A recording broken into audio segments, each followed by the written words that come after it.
Kon qabu waaqa moola nama siin jedhe waan ifaa siin gaafanne. Akkam Itoophiyaa jirta moo ati waan ifaa akkam dubbata Itoophiyaa kanatti ifaan hin argamu.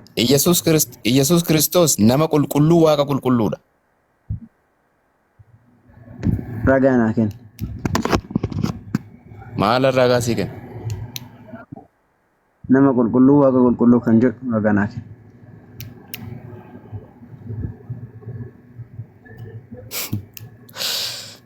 Waan hundumaaf ragaa na gaafattaati. Maal waan ragaan qabne natti taasiftaati? Ragaa nama sadii siif fidu mana murtii qabdaa? Ofiisii qabdaa? Nan qaba. Ragaa mana murtiin siif fida nama sadii? Nama sadii? Seeratti bultaati. Warri seeratti jiraatan ammayyuu. Keessanii? Ela Phaawulos akka jedhe warri seeratti jiraatan ammayyuu isaan abaaramoodha jedhe. Keessa Waaqayyoollee sadii ragaa yoo fiddellee sadii Waaqayyoollee sadii wanti hundinuu sadii isin biratti. Isinoo qoy akkamitti nuun faana isin bir faarisoota yookaan tsaadiqoota warra jedhaman keessaa warra tokkodha. Warra seera eegee guyyaatti salaata 5 salaatee maal godhee seeratti warra bulu warra abaaramoo jedhamudha keessaa tokko isinii dabar. Akkamittan sin faanaa isa bira Kiristoos amani dursiiti. Waan gaarii. Kanaafuu nuti eega farisoota taane nuti eega isaan taane Yesuus nu hordofaa isiniin jedheere. Kanaafuu fariisotaa fi warra seera barsiisanii hordofaa hojii isaan isin ajajanillee hojjedhaa jedhe. Kanaafuu nuti akka nuti isin nu hordoftan isin ajajeere ibsa. Galaatiyaa boqonnaa 3:8 dhaq ilaali. Maal sin jedha Galaatiyaa boqonnaa 3:8 warri seera jala jiraatan ammayyuu abaaramoodhaa jedhe. Warri seera jala jiraatan. Maaliif jennaan seericha eeganii deemuu hin danda'anii jedhe. Seera jettu malee seericha eeganii deemuu hin dandeessan abaaramoodha jechuudha. Lalasaa. Maatiyos boqonnaa 23 Maatiyos boqonnaa 23 lakkoofsa tokkorraa kaastee aga lakkoofsa 3 yoo dubbiste Yesuus maal jedha beektaa? Barsiisonni seeraa fi fariisonni iddoo Musee bu'anii hin barsiisuu jedhe. Waan isaan isinitti himan hundumaa godha. Eegaasii jedhe. Kanaafuu waan nuti isinitti himne akka gootan isin ajaje jechuudha. Nuti eega fariisota taane Yesuus waan nuti isinitti himne akka gootan isin ajaje. Kanaafuu waan ansitti himu godhi amma tokko jedhi jalqabi. Abdii. Seeratti buluuni bara Musee fa'aa keessa ture. Bara otoo Yesuus Kiristoos hin fannifamiin otoo Yesuus Kiristoos gara ifaatti biyya kanaaf of laatee cubbuu keenya nurraa fannoo irratti hin xumuriin seeratti jiraachaa turre nuti. Amma immoo warri seera sana jalatti bulan abaaramoo ni ta'uu jedha macaafa qulqulluun. Yesuus akki jedhe Maatiyos boqonnaa 23 lakkoofsa 2-3 irratti fariisonnii fi barsiisonni seera Musee ni barsiisu. Waan isaan isin abbooman hojjedha dalagaa waan isaan isinitti himanis hojjedhaa jedhe. Kanaafuu waan asitti himu hojjettamoon hojjettu re'an fariisota waan ta'eef. Phaawulos immoo warri seera jala Phaawulos hin caaltu be anaafati be Phaawulos Maatewos faan caallu hin caallu me anaafati dubbii Yesuusin fudhatamu isaan ikkoo duuka buutota nuti isaan ikkoo ergamoota nuti duuka buutota dubbii Yesuusin fudhatamu isaan ikkoo ergamoota Phaawulos faa ergamoota nuti duuka buutota isaaniiti isaan duukaa bu'aa jirra dubbii Yesuus fudhatamu fudhattu dubbii Yesuus nan fudhadha garuu warra qambarrii jala yookaan wanjoo garbuu warra wanjoo garbummaa jalatti man warra wanjoo garbummaa jalatti man jiran otoo natti manii maal jedheen fudhadha atoo wanjoo garbummaa jala jirta dukkana keessa jirta mee waciniiti waan dubbii barsiisni dubbii okay dhaggeeffadha Abdii ko nu warra naamusaa naasa wajjini sa'aatii dheeraa naasoftu namoota seera rabsanii wajjin naasoftu maal garuu sin garuu qoy na dhibdu garuu namni na arrabsu kuni baga kaate namni nu arrabsu hedduu natti tola'ane sababa dukkana keessa jirtu amma dhugaan dukkana keessa maaliif wajjin dubbatta ta'e gurbana jedhan dubbati wanni namni na arrabsu natti toluuf maaliif beektaa hiikoo jalqaba irratti namni nama arrabsu eenyummaa ofii wallaala akka ta'ee fi dadhaba namaa akka ta'e namootatti agarsiisu jira namoonni argaa jiran lammaffaa amantiin isaallee yookaan ammoo wanni inni hordofu waan arrabaa fi xiqqeenyatti hidhate akka ta'e agarsiisu jira. Maalummaa kiristaanaa uummanni argaa jira. Anis uummanni haa argu jedheen dhaggeeffachaa jira. Animmoo yoon obsee itti haasawe islaamummaan obsa akkamii akka nama barsiiftuu fi islaamummaa keessatti namni yoo nama arrabseef nama xiqqeessellee nuti kaayyoon keenya barsiisa qofa akka ta'e namoonni haa hubataniif wajjin haasa'u jira. Waan bareeda kun waan bareeda garuu anamma tola isaanii si arrabsuu isaatti ani kiristaanadha garuu akkatti dubbachuu tola isaatti an gammadaa miti akka kootte jechuudha. Kiristaanota dhiisii dhaqi shaadaa qabadhu hiikoo. Deebi shaadaa qabadhu. Ati dhaggeeffadhu wanna sirrii gochaa jirta. Shaadaa qabadhu akkuma macaafi qulqulluun diinota keessanii jaalladha otoo diina gootee lakkoofteyyuu. Arrabsuu sin barbaada. Mucaan kun hamaa tokko sin arrabsamaa diina kee jaallattaare. No na dhaggeeffadhu macaafi qulqulluun. Akka shaadaa qabadhu ati yoo barbaadde malee nuti kiristaanota nuti kiristoota warra kiristoota jiraatudha. Kiristaana yoo taate akkasittiin obboloota kee arrabsuun barbaachisu dhugaa jiru itti himtaa. Isaan illee akkasuma karaa baay'ee mana kana galeeru baay'inaasaa ayyaata naasaa naamusa qabu wanni inni amma jedhe hundumtuu waan sirriidha baay'ee dhugaa rabbii sitti himan. Nuni akka arrabsitoota taane isaan akka akkasitti namnis illee fudhata wanni kun waan sirriidha. Wanni baay'een asirra qabatanii gaafa yaadan taane riflektii gootan sirrii miti bakka waan akkasii. Please kiristaanummaa gonfadhaa kottaa waan akkasiin barbaachisu bakka. Maaliif arrabsitaati? Yuudaadhaan ikkoo Yesuus hattu ilal Yuudaadhaan Yesuus ikkoo hattu jedhe gaafa Maariyaam ishee Magdallaa miila isaa irratti dhangalaatu dhaggeeffadhu. Namni obboleessa isaatiin raatoo jedhe maal godheedha macaafi? Maal godheedha maal jechuudha? Hattuun hattuu jedhaadha. Hattuudhaan hattuu jedhaadha. Na dhaggeeffadhu. Ani kan ati eessaa barteetu wangeela akkasii kana? Eessaa barteetu wangeela akkasii kana? Hattuudhaan hattuu jedhaadha macaafni. Ay brother. Macaafis kuni anifatti woofsitti wal falmine wanna baay'ee keessa seena jechuun sin deeggaru wanni kun wanna sirree miti bakka kiristaanummaa miti kun.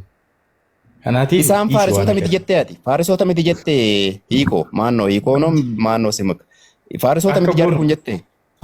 Tole akka goonu tolee koo baay'ee si jaalladha si kabaja dhugaa dubbachuuf please yaada hin taane kiristaanummaan jaalala miti.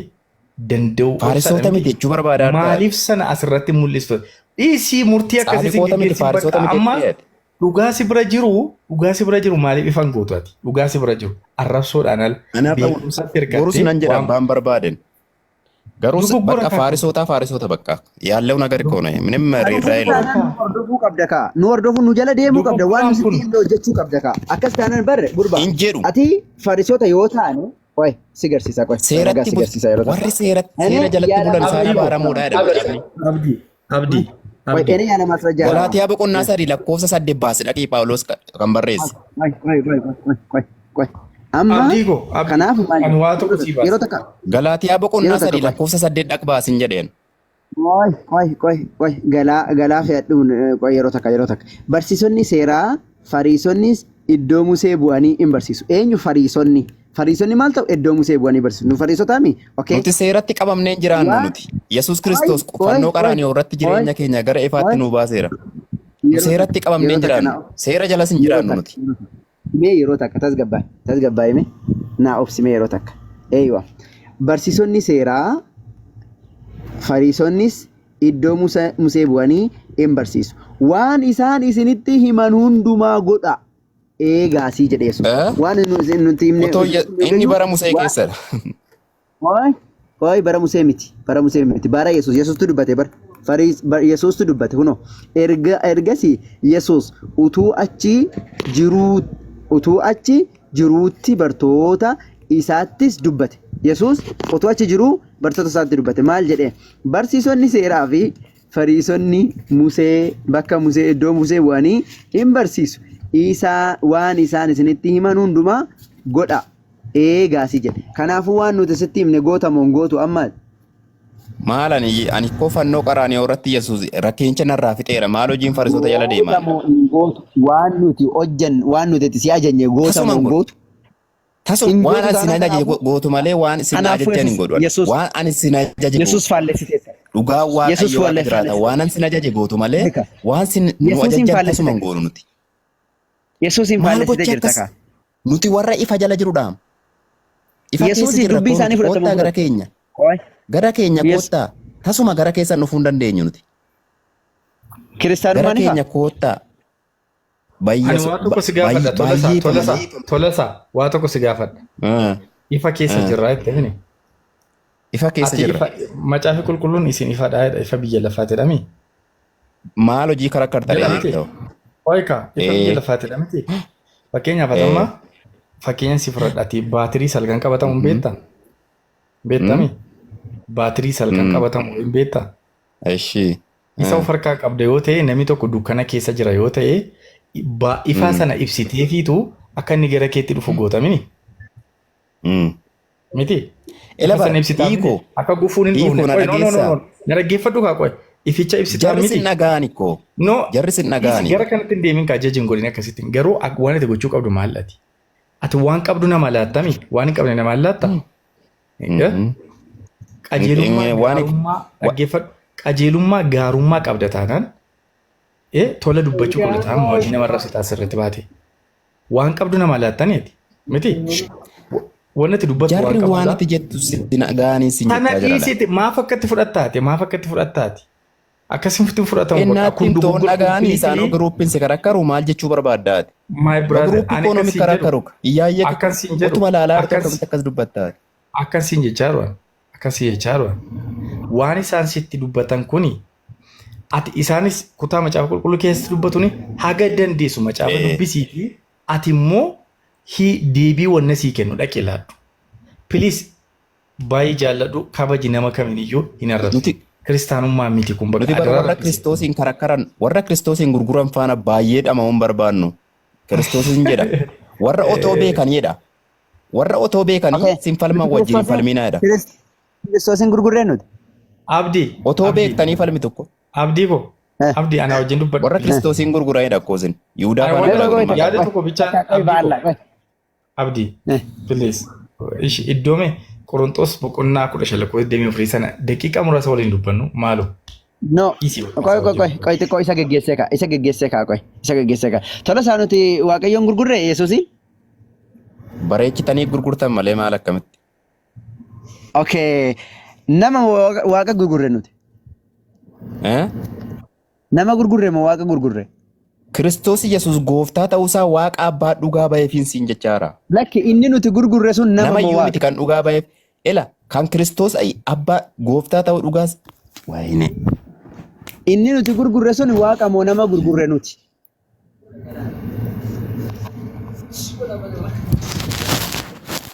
Halloo.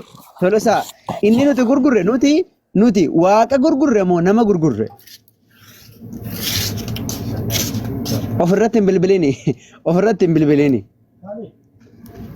Akkuma gannaquun jiru funaanuunis jira waan ta'eef waan gannaqe tokko tokkoon si funaansisu malee hin deemtu iddoo kana. As deebi. Suutaan funaantee deemta waan gannaqe tokko tokko narraa abdee deemta. As deebi. Adaraa waaqa isa jiraata as deebi. Okay. Macaafumti qulqulluun kun qajeelfama eenyuutiin barraa'ee eenyutu qulqulluu dhedhee walitti qabee seerota shana nama kakuu moofaa keessa jiru sana eenyu ka barreesse wangeelota eenyutu barreesse maalii ka jedhu irratti dubbii wal dhahaa ture beektaa? Okay. Utuu warra gadi ba'een risaalaa xalayaa babarraa'e warra akka Galaatiyaa Xiimotewos minaaminii kana birayyuu osoo hin ga'iin mee eenyumadha warruma kanayyuu kan barreesse kitaaba abbaan qabnedha wantichi beeziin qabu evidensiin isaa maalii ka jedhu qabatamaadhaan achirraa barraa'ee dhufuunsa maalii ka jedhu irratti haasa'amaa ture. Mee ati seerota shanan kakuu moofaa keessa jiru jalqabarra seera uumamaatti jalqabee amma dhaqee seera keessa deebiitti jiru sana eenyutu barreesse jetteeti kanatti amantu? Seerota macaafa kakuu moofaa keessarraan seerota Museedha kan barreesse jedhama.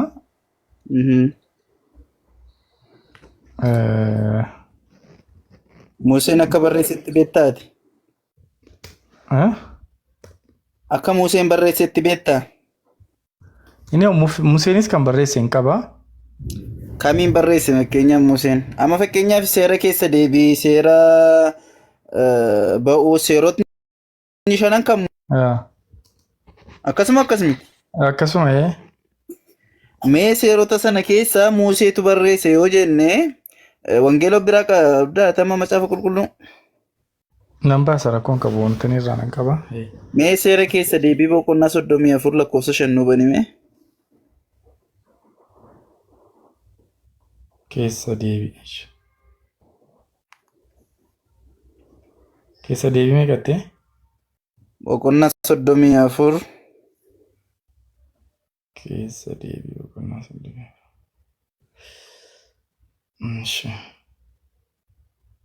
Seera keessa deebii.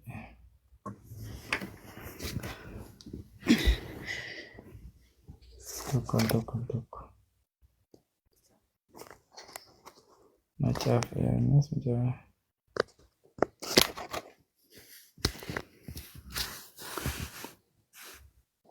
Keessa deebii boqonnaa meeqa? 34? Ishee. 34 Ah.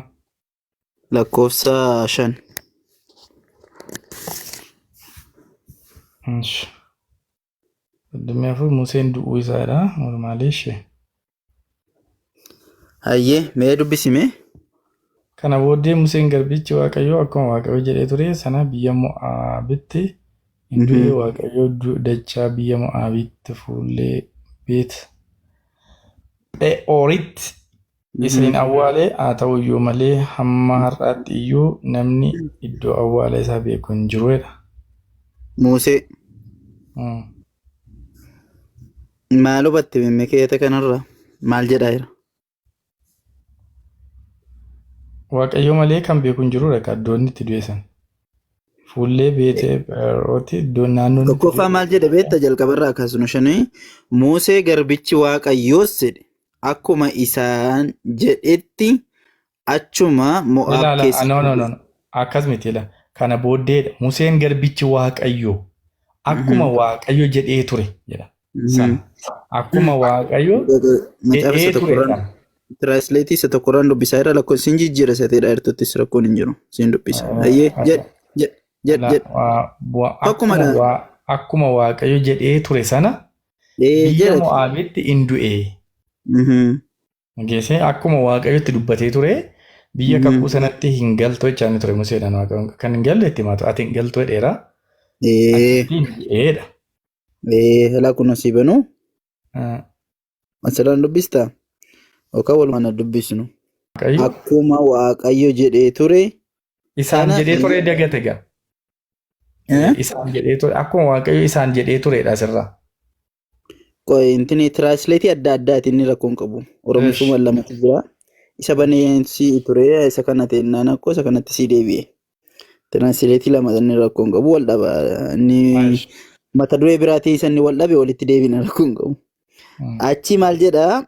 Waaqayyo dachaa biyya Mo'aabitti fuula Phe'ooritti isa hin awwaale haa ta'u iyyuu malee hamma har'aatti iyyuu namni iddoo awwaala isaa beeku hin jiru jedhe. Egalee? Museen biyya sanatti du'e jedhee Museetu du'ee kee of barreesse moo maalii ka jedhu tokko qabxii tokko naa qabi.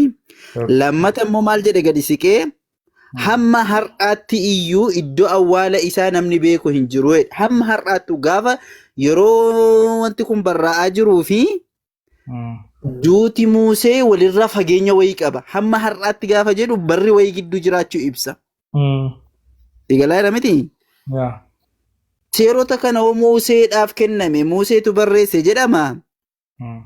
Wanni kun eessaa dhufee sigalee akka ittiin barraa'uu danda'e keenni kun macaafa qulqulluu keessa hin jiru moo maal jechuudha jedhe. Mee seerota kana eenyutu? Baay'ee gaaffii bareedaa na gaafatte.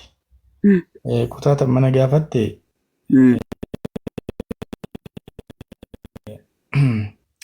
Kanarratti Museen seera bu'uu boqonnaa 34 lakkoofsa 5 kaasee kan jiru Museen du'uu isaadhaa naannoo inni itti du'ee dubbateera akkuma Waaqayyo jedheenitti bakka isaatti akka inni du'ee dubbateera barreessaan kitaaba kana. Seerota kana kan barreesse Museedha jechuun jechuudha asirratti wanta tokko walii galu qaba. Museetu seerota sana barreesse jechuun kitaaba amma dubbisaa jirru kana amma isaaniifati dubbisaa jirru kana booddee Museen garbichi Waaqayyo isa jedhu kana Museetu barreesse jechaan jiru asitti waan beekuu qabdu. Kana booddee Museen garbichi Waaqayyo jedhee kan barreessaa jiru barreessaa biraadha. Si galee? Macaaficha Museen hin barreessine jechuudha kabar. seera ba'uu kan jedhamu seera ba'uu keessa kan jiru fakkeenya dubbiin dabsin naamusa naasaa jirra yeroo haqi dhabu maal jedha beektaa tooppikiin see mata duree Museen du'uu jedha. Sigalee du'a Muusaa irraa barreessaa jira miti. Qoy kaamarree malee abu xallaa qoy sirrii kun walii galla kun wal lulchiisa naaf siin. Du'uu isaa odoo jedhu Museen ani du'uu koo jedhee barreessatu Museetu barreessatu. Akkas kunoo kana jedhaa jira miti. Museen du'uu isaa jechuun ilaala gifadhu. Kitaaba seera ba'uu kana keessatti wantooti Museen barreesse jira. Barreessaan kitaaba kanaa immoo yaadota wanta Museerra Waaqayyo wanta Museedhaan jedherraati wantoota xiinxalee fakkeenyaaf Museedhaan biyya akkasitti duutadha Waaqayyo akkuma Waaqayyo jedhe Museen achitti du'ee barreesse laasitti. Akkuma Waaqayyo jedhe nama biraa barreessaa jira jechuudha. Qaama sadaffaa dalagu. Barreeffama kanaa seerri Museen barreessee darbee jira. Seera Musee sana kitaaba akka kanatti xarrazamaa keessa kan nuu kaa'ee barreessaan kitaaba kanaa jira baay'ee. Eenyudhaan? Seericha garuu yaadichi walii gallisaa yaada isa ilaa fakkeenyaaf Museen iddoo akkasiitti du'uusaa jedhee akkuma Waaqayyo jedhe akkasidha jedhee kan nuuf himaa jiru namicha kana. Garuu seera kana keessatti wantoota Museen barreesse abboommiiwwan jiran sana immoo Museetu barreesse. Hiikoo ibsa baay'ee keessa naan seeniin. Nama biraa barreesse. Kutaa kana akka kitaaba kanaatti xarrazee kan nu barreesse nama biraadha. Nama biraati jette qoy. Seerri Musee garuu seeruma Musee kana kitaabaan nu dhiyeesse amma teelaa fakkeenyaaf afaan wallaalchisiin ka'ee afaan Oromoon beeku koo waan biraan jala godhaa jirta utuma naamusaa naasaa jirtu waa walii hagallooniifati. Seeronni Musee irratti buufaman Museedhaan barraa'uu isaanii shakkii qabdaa? Wanni tokko shakkii hin qabu seeronni Museedhaan barraa'an. Tokko jedhi. Seerota Musee irratti buufame keessatti waa'ee du'a Muusaa yookaan du'a Musee akka seenaatti tirriktaa baroota booda namni biraa waan barraa'e waan qaama biraatiin barraa'etu as keessa jira.